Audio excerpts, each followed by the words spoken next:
What's up everyone, it's the Autistic Scyther here, and if you already haven't seen most of my videos thus far, you notice one thing. I love Fire Emblem. It's been one of my biggest and one of my favorite franchises next to Pokemon of all time. To the point it's become one of my favorite, autistic special interests. And like many people here in the West, I started with Fire Emblem Blazing Sword. But my very first Fire Emblem game I've ever owned was Fire Emblem Awakening. And honestly, kind of makes sense that as much as I like games like Fates and Three Houses, it kind of makes sense.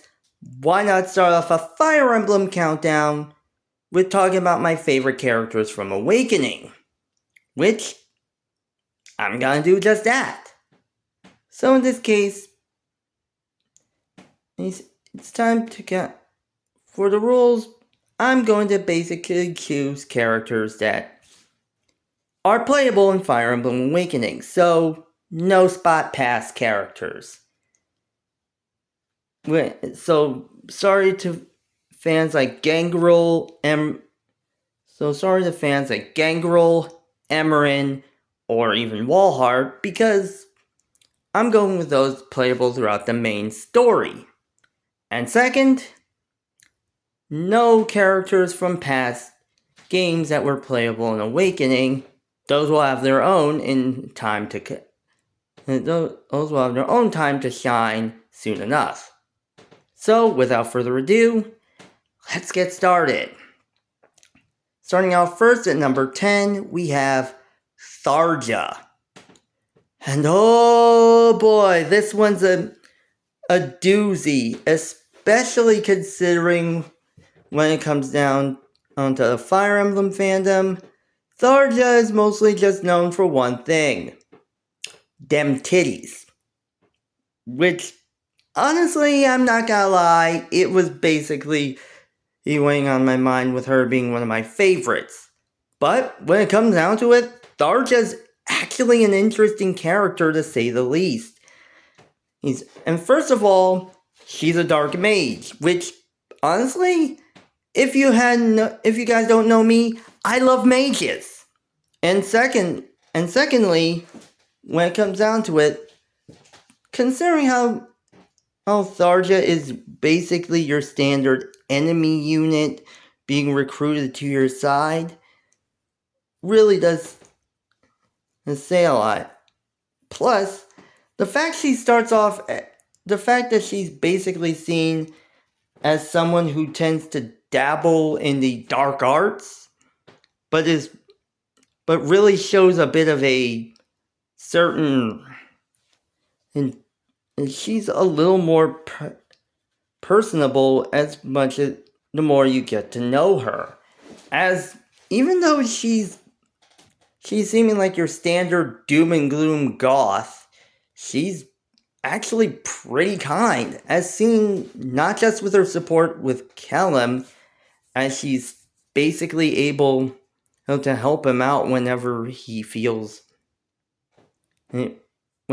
homesick, helping him deliver letters to his family, and as well as other things as well. And it really does say a lot considering how Fates also introduced us to Rajat, who is basically Tharja, but better.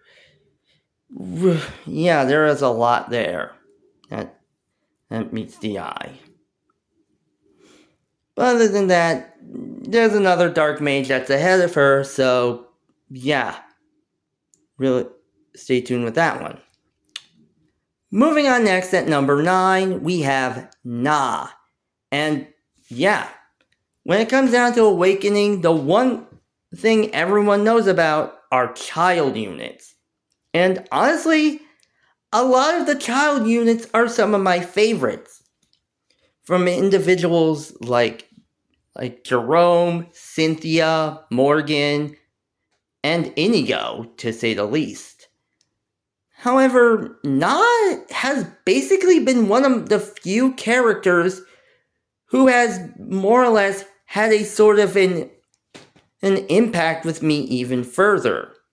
And this is the fact that she's the daughter of Noe, who is, again, kind of controversial, being a 1,000-year-old dragon girl who looks younger than she appears.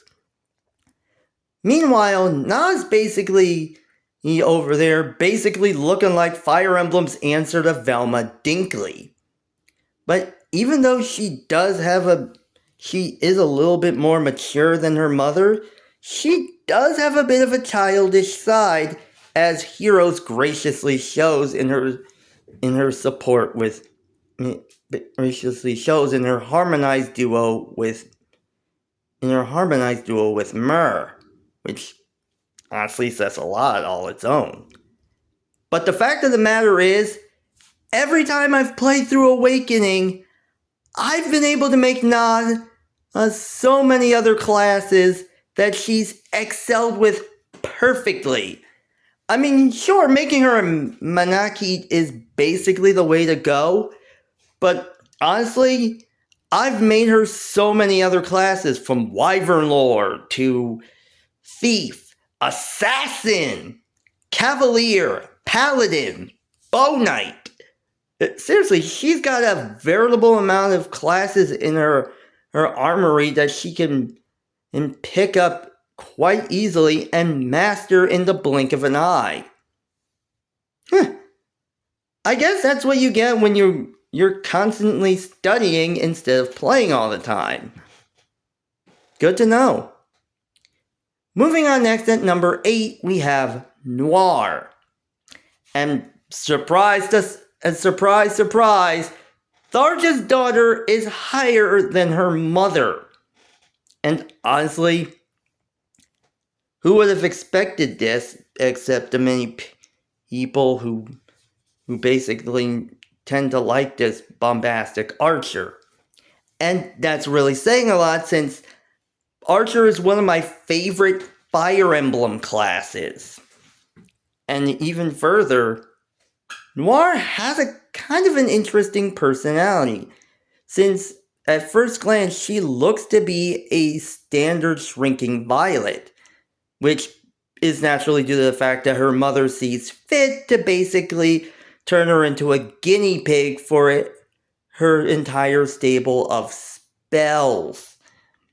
However, once she gets her talisman in her grasp, she turns into an entirely different person, tapping into a bit of fury and fervor that would make Fawful blush. And honestly, that is one of the most enjoyable things I have ever seen in my life. And I have to say this, every time I play through a Fire Emblem character, there's that one character that always ends up constantly critting. In 3 Houses, it's Felix, Fates is Ryoma, Engage is Lapis, and Echoes is Leon, but in Awakening, it's Noir. And honestly, every time I might hear that cackling laughter, or even her just yelling out her phrase, "Blood and Thunder!" I just get tickled pink. And kind of know, oh man, stuff's gonna get real quick. Oh man, that's awesome. Moving on next, at number 7, we have Rickon. Yep, yet another mage is on this list. If you already hadn't guessed, mages and archers are kind of my bread and butter. That being said, Rickon is one of the few characters that everyone tends to, well, not see the best with when it comes to Awakening. And namely, that's because of the fact that Rickon is kind of lackluster as a mage in comparison to Tharja.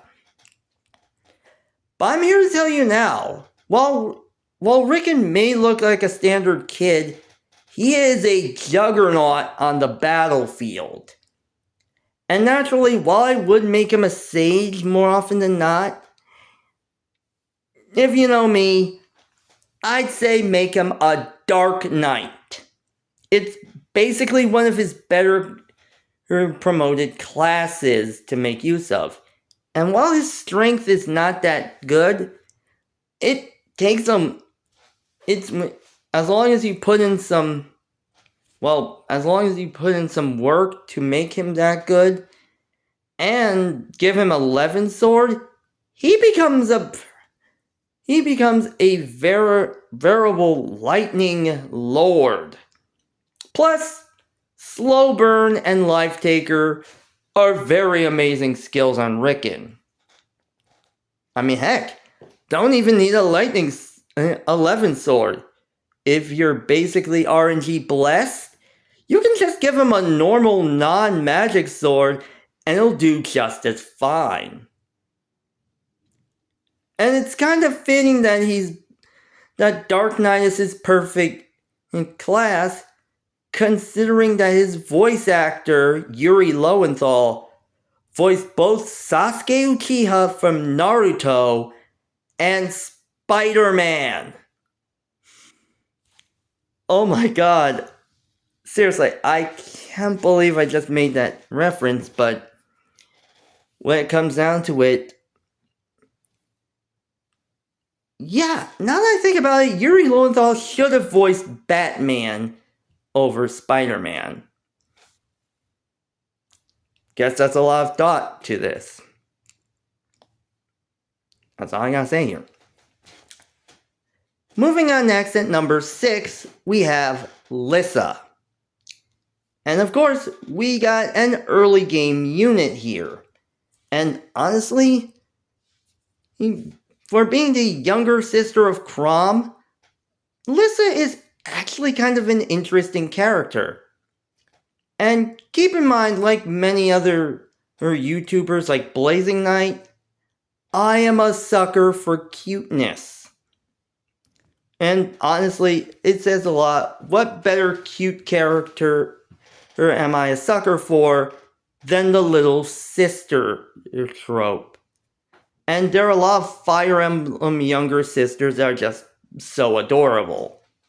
I mean, you gotta admit, Sakura is kind of one of my favorite Hoshiden characters from Fire Emblem Fate's Birthright, and as for the Norian side, that one just so happens to be Ylisse, who is just a wonderful little ray of sunshine.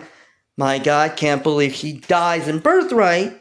And heck, even in Tellius, Mist is an amazing character, and she's just so cute as a button. And heck, she becomes even more formidable once the time skip happens in Radiant Dawn. Now, as for Ylisse, she doesn't want to be just seen as cute and adorable, but she wants to be seen as something more. And basically, while she's a healer, which is your standard here, once she promotes and gains access to axes, she can become a spinning dervish. And considering how I've played through Awakening through casual mode, that really does say a lot. Plus, but of course, either way, I've made a very good use of Ylisse in my own casual mode playthroughs of Awakening. Not so much in my Iron Man playthrough, but that's neither here nor there. But either way, if I do play through Fire Emblem Awakening, I'm gonna have this little lass basically on my squad every time, right there on the front lines, and healing people and basically bonking everyone and bonking fools who get too close with a big cleaver. Plus, her younger alt in Fire Emblem Heroes just makes me think of that meme where that mother basically sees her kid running around with a knife and goes after him. It's just funny. This is continued in part 2.